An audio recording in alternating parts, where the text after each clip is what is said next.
Thank you for joining us for our midday devotional.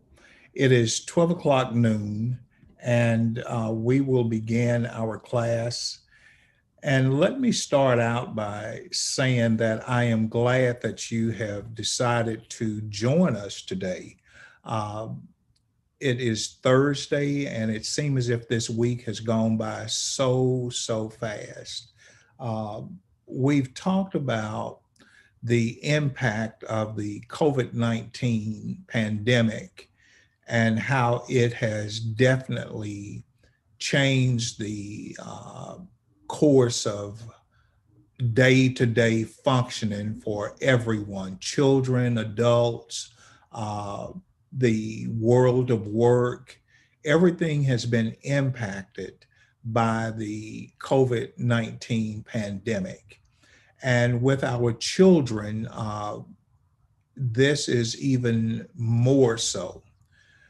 The developmental stages that our children typically experience uh, have been just dramatically impacted. And I can't stress that enough.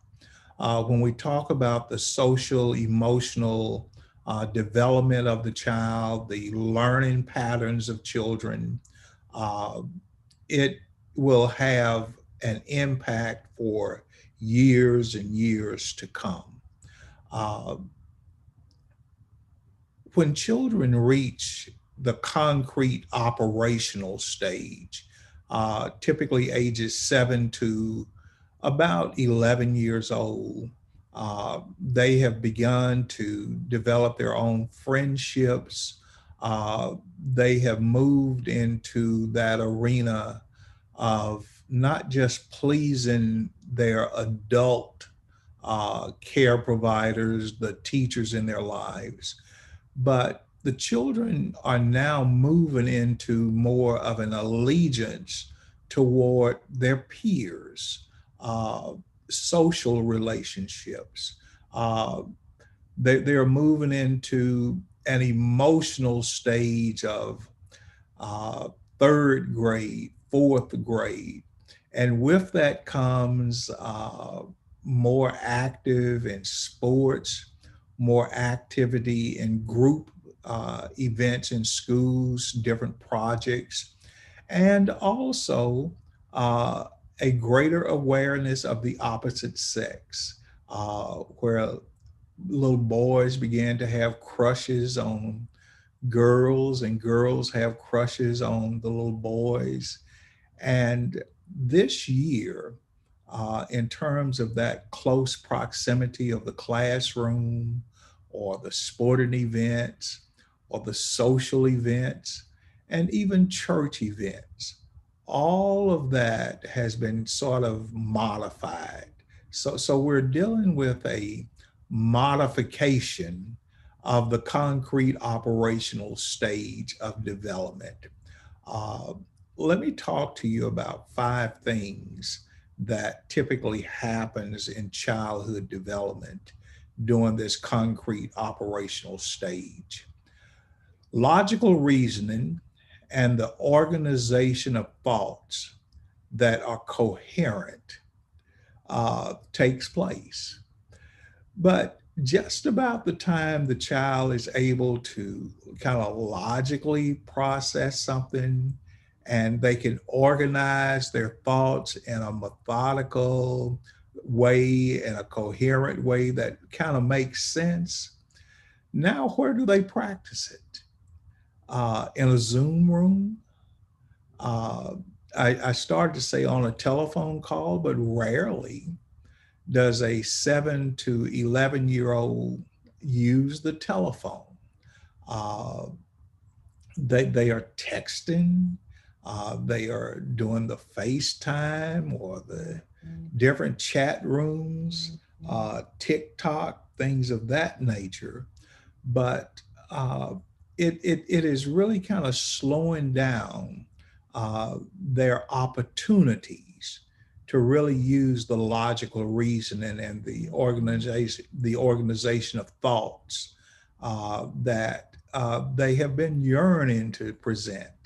And so now the parents and the primary care providers and even the online teachers are having to adapt and to figure out a way, how do we make an avenue of learning opportunity for the child to express this concrete operational function. Secondly, during this concrete operational stage, they're not very capable of abstract reasoning and understanding hypothetical concepts. Uh, but it's during the operational stage, the concrete operational stage, that you begin to move the child into developing that abstract thinking to where, let's call it thinking out of the box. Uh, if this doesn't work, then what can we do uh, to make it work? What can we do to get a similar result? Uh, and that's where that creative thinking begins to take place. And this year, during the COVID pandemic, unless the parents and the online teachers are able to do abstract thinking, then it becomes difficult to teach the child during this critical development stage to also begin to utilize abstractness in their thinking. Uh, During this concrete operational stage, the children begin losing the egocentric thinking uh, that comes up in stage two of development. In other words, they began to figure out the world does not revolve around them. The world does not operate according to their time clock. Uh, there are more people in the world than the one child. Uh, they began to get the idea that sharing is okay. That they began to figure out that helping others is okay. Uh, and the opportunities to share, the opportunities to help others, to do community service, uh, to work together in the same space, and yet understand that the space they're working in does not belong exclusively to the one child. So again, it becomes the burden of the primary care provider, as well as in this year that we live in of the COVID pandemic, with online teaching. It then becomes the burden of the online teacher and the primary care providers to continue to help reinforce the child moving away from the egocentric thinking. Uh, Another thing in terms of the concrete operational stage, the child learns what is called reversibility, that actions can be reversed in the order of relationships. This is the best way I know to illustrate it, and it's on your screen. A Labrador retriever is a dog. A dog is an animal. So if the child has a dog, then that child's dog is a Labrador, if in fact it is. So that they began to figure out uh, actions can be reversed in order of relationships. Uh, huh, a Labrador is a dog, but a dog is an animal. It's okay for me to say I own a Labrador, but it's the same as saying I own a dog. So if somebody comes up to me and say, "So you own an animal," the child is able now to figure out, well, yes, I own an animal, but my animal is a dog. And more specific, my dog is a Labrador. That's very important because if children aren't able to figure this out, then they can become offended or they can begin to show their lack of development in terms of abstractness in thinking, logical reasoning, and they'll become defensive if someone says, uh, do you own a dog? And the person says, no, I don't own a dog. I have a Labrador retriever. Well, you just identified specifically what type dog you own, but you still own a dog. Uh, so again, in the age of COVID, it becomes a greater burden to the parent to constantly help develop that reversibility skill within a child. It also becomes a greater challenge to the online instructors. How do I illustrate this? How do I teach this in a way that the child will grasp it? Uh, and then another function of the concrete operational stage is what we call conservatism. And conservatism is really an important arena of development in a child because it helps the child develop the idea of in order of the number based on the weight, based on the size, based on date.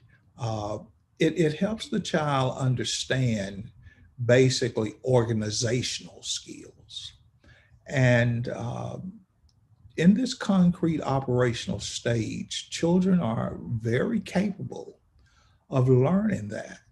But with the age of COVID, sometimes the opportunities, for instance, children don't have to line up to go to lunch. They don't have to line up in a certain order uh, to get on the school bus if they ride the bus. Children do not have to sit in an assigned seat as such in a classroom of 10, 15, or 20 students. At home, they know that this desk is my desk. Uh, it really calls upon the parent, the primary care provider, or the online instructor to help teach the child that conservation of ideas. And this is a burden that no one can carry except the parent of the child. Now, on tomorrow, we will talk about the formal operational stage that is directly linked to that concrete operational stage. But for today, I want to end the class with this text that's found in Psalms 127. Except the Lord builds the house, they labor in vain that builds it. Except the Lord keep the city, the watchman waketh, but in vain. It is vain for you to rise up early or to sit up late, to eat the bread of sorrows, for so he giveth his beloved sleep. Children are an heritage of the Lord, and the fruit of the womb is his reward. As arrows are in the hand of a mighty man, so are children of your youth. Happy is the man that hath his quiver full of them. They shall not be ashamed, but they shall speak with the enemies in the gate. Raising children is a major responsibility. That's what the psalmist is saying. And in order for that child to grow into a productive, a healthy, emotional child, a healthy, socially functioning child, it becomes the responsibility of the parent to ensure that it happens. Children are a heritage of the Lord.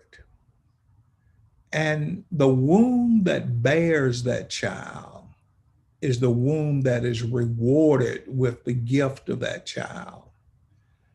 And the womb from which that child comes from, the father from which that child comes from, those are the first people that are responsible for the development of that child. Teachers external to that home, they're a blessing, but the teachers who are internal in the home, they too are supposed to learn how to teach their children.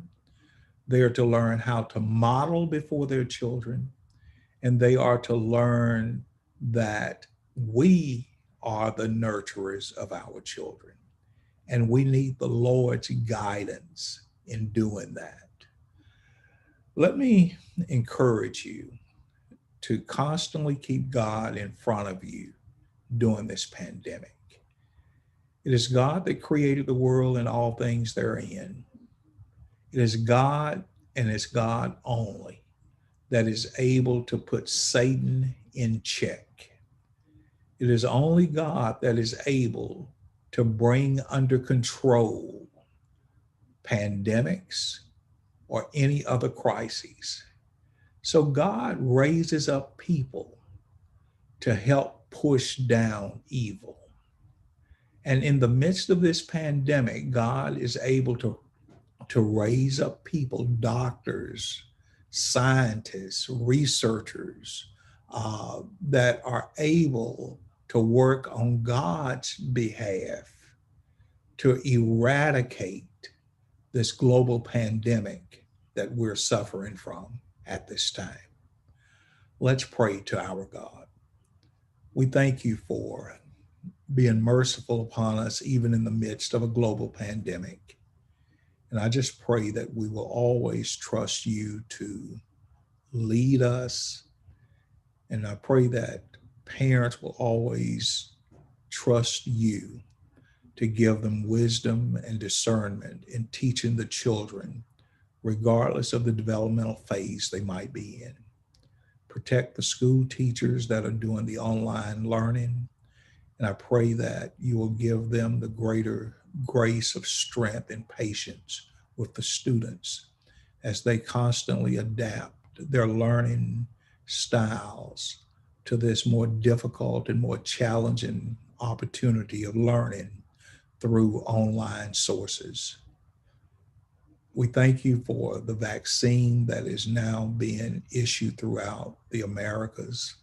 And I pray, Father, that people will use the wisdom to receive this gift from you. Through Jesus, I pray. Amen. Again, I want to thank you for taking time today to be in our midday devotional. And I look forward to seeing you again on tomorrow. God bless you, and please be safe throughout the day.